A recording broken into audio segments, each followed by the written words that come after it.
फिर ये 84 लाख योनियों में चले जाए।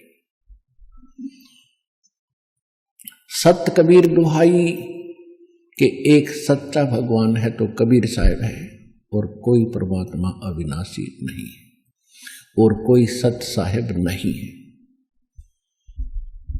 आज का जो प्रसंग है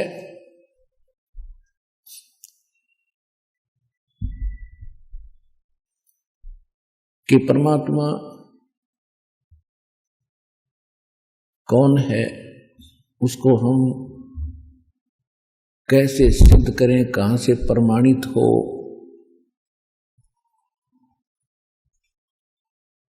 और जब वो परमात्मा प्रमाणित हो जाता है सब सदग्रंथों से, हमें कोई शंका नहीं रहेगी, तब हम परमात्मा मानकर जो साधना करेंगे तब वो भगवान हमें अपना पूर्ण लाभ देगा।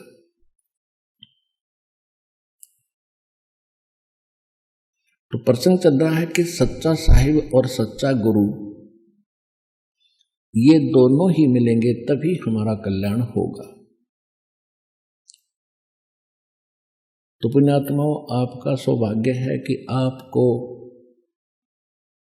मानव शरीर प्राप्त, जो प्राणी के लिए अति दुर्लभ बताया। दूसरी वस्तु जो दुर्लभ है वो सतगुरु यानी सत्संग कहो, सतगुरु कहो, सतगुरु के बिना सत्संग नहीं हो सकता। तो वो भी आज आपको उपलब्ध हुई। आपकी किस्मत का, आपके पूर्व जन्म के संस्कारों का कोई एस्टीमेट नहीं लगाया जा सकता। आप कितने पूर्ण कर्मी प्राणी हैं। आज चाहे कोई गरीब है, झोंपड़ी में रहता है, चाहे कोठियों में रहता है, कोई रिक्शा चलाता है, पैदल मजदूरी करता है, या कारों और हेलीकॉप्टरों में चलता है, ये मानव शरीर प्राणी जो है ये परमात्मा की भक्ति कर सकते हैं। और दुर्भाग्य उनका अभी जो खिलौनों से ही खेल रहे हैं। सौभाग्य आपका जो भगवान से परिचित हो चुके हैं और इस मार्ग पर अग्रसर हो लिए। अब जैसे दो प्रकार से ये मानव शरीर आपको प्राप्त होता है, एक तो पूर्व संस्कार से और एक टर्न वाइज होता है। टर्न वाइज का अर्थ है कि 84 लाख प्रकार के प्राणियों में सब कष्ट उठा गए, उसके बाद एक मानव शरीर मिलता ही मिलता है, ऐसा विधान है प्रभु का। तो जो इस प्रकार से आए हुए प्राणी हैं, जो टर्न वाइज यानी नंबर वाइज जिनका जन्म हुआ मनुष्य का, तो वो जल्दी सी भक्ति ग्रहण नहीं करते। और जो पिछले जन्म में संस्कार से मनुष्य थे, अब भी मनुष्य पैदा हो गए हैं, तो वो ऐसे मनुष्य जन्म उन्हीं का होगा जो पिछले जन्म में भी कोई ना कोई भक्ति साधना कर रहे थे। तो उनके अंदर एक लगन प्रेरणा न्यारी होती है परमात्मा की तरफ, उनकी पहले से रुचि होती है, जन्म से ही होती है। तो इसी प्रकार फिर मानव शरीर के अंदर प्राप्त प्राणियों को फिर एक और दो प्रकार की स्थिति होती है। जैसे एक तो भक्ति कर्म होते हैं और एक धर्म कर्म होते हैं। भक्ति कर्म का अर्थ है जिन्होंने भक्ति की है, मंत्र जाप किए हैं परमात्मा से, गुरुदेव से दीक्षा लेकर के पहले जन्मों में, और एक ने भक्ति के साथ साथ पुण्य भी खूब किए हैं। तो दोनों का ही मनुष्य जीवन हो रहा है, क्योंकि पिछले संस्कार वश हो रहा है। जिन्होंने दान नहीं किया और भक्ति करते ही रहे, क्योंकि परमात्मा ने वो मंत्र दिए थे जो आपको चार्ज करके गए थे 600 वर्ष पहले, तो साथ में परमात्मा ये भी कहते रहे थे,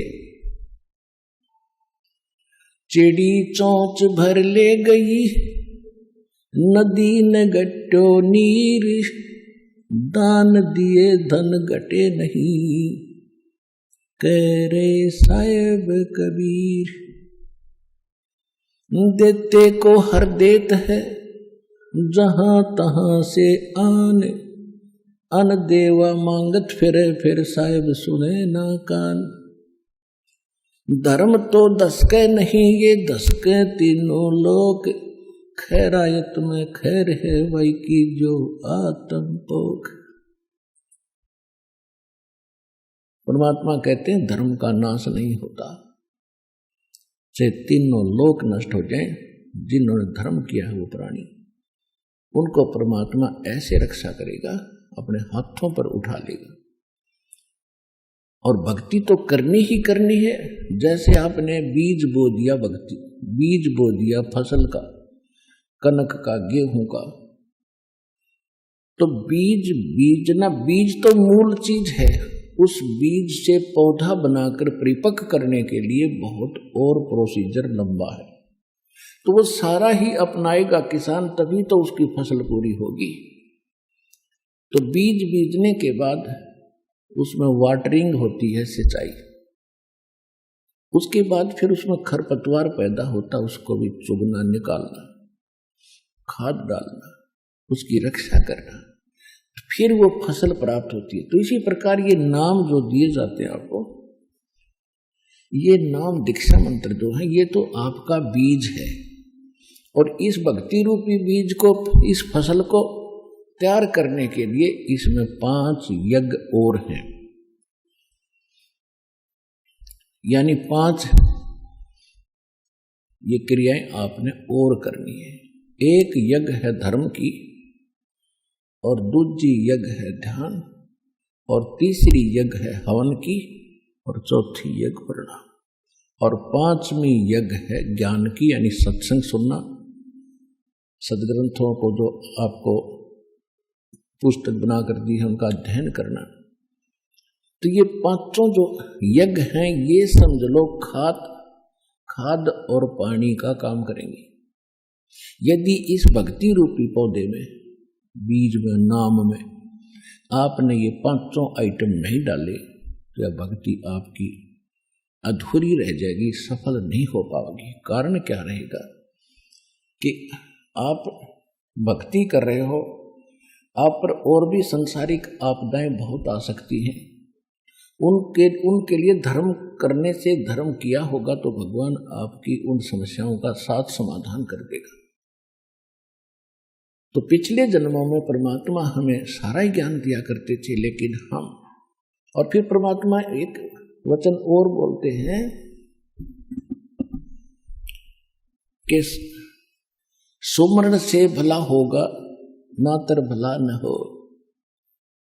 अब हमने ये पकड़ लिया कि भक्ति से ही बात बनेगी, दान धर्म कम कर दिए, नहीं।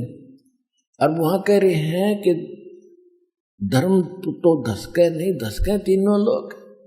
धर्म धसके माने विनाश होना, नष्ट हो जाना, गर्क हो जाना। तीनों लोग गर्क हो सकते हैं, लेकिन धर्म का नाश नहीं होता। तो इस प्रकार जो दास आपको बताना चाह रहा है कि जो आज गरीब हैं, यहां दास देख रहा है 90% गरीबी रेखा से भी नीचे पुण्यात्मा आ रही है, 10% है जिनका नॉर्मल सा, मीडियम सा काम है। तो कहने का भाव ये है कि यहां फिर दोनों कर्म साथ चलते हैं। जिनके केवल पिछले भक्ति कर्म हैं और दान धर्म कर्म उनके इतने अच्छे हैं नहीं, तो वो इतने निर्धन व्यक्ति है, लेकिन पुण्यात्मा बराबर की है। पुण्यात्मा यानी जो जिन्होंने पिछले जन्म में भगवान की सेवा, जो भक्ति कर रखी है, तो दोनों के वो भक्ति कर्म बराबर हैं। चाहे कोई सेठ है और चाहे बिल्कुल गरीब रिक्शा चालक है, और जिसको ये नाम प्राप्त हो गया, तो दोनों के जो भक्ति के कर्म वो बराबर हैं। और बात रही धर्म की, तो जिनको आज अधिक सुविधा या संसार की प्राप्त है, तो उन्होंने पिछले जन्म में धर्म पुण्य कर रखे थे। अब एक छोटा सा उदाहरण यहाँ और सुनाते हैं आपको। जैसे हम कथा सुना करते थे कि श्री कृष्ण जी का एक दोस्त था, सुदामा, ब्राह्मण था, और वो इतना निर्धन था कि हैंड टू माउथ था। उसकी पत्नी कहती थी कि आप बताते हो कि श्री कृष्ण द्वारका के राजा आपके क्लास फेलो थे, सहपाठी थे, आपको सब कुछ दे सकते, मांग लिया उनसे। तो ब्राह्मण का कर्म वो खूब परिचित थे, विद्वान पुरुष थे सुदामा जी। उन्होंने बताया कि मैंने पिछले जन्म में कोई धर्म कराया नहीं, जिस कारण से मुझे आज धन प्राप्त नहीं है। तो परमात्मा कहते धन चाहे तो दान कर और मुक्ति चाहे जप नाम, और दोनों ही करने से बात बनेगी। ये तो एक परमात्मा विधान बताते हैं। तो वो कहता था कि मुझे पिछले जन्म में मैंने पुण्य नहीं किया, इसलिए मैं दुखी हूं, क्योंकि सद्ग्रंथों से अब ज्ञान होता है।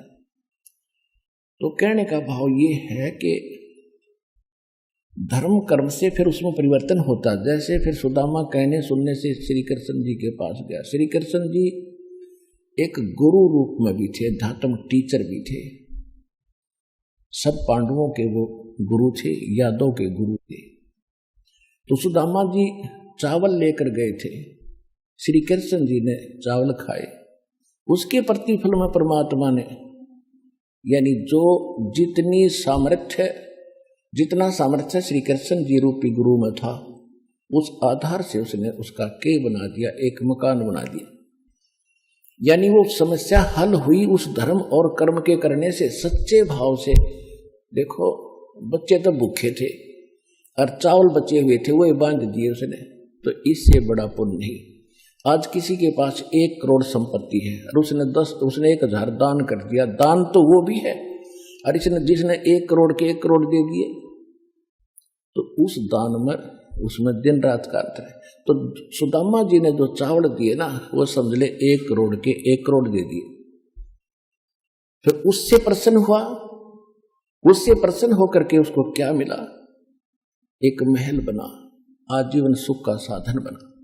लेकिन मोक्ष ज्यों का त्यों रहा, पशु पक्षियों की योनि फिर भी सुदामा को प्राप्त हुई।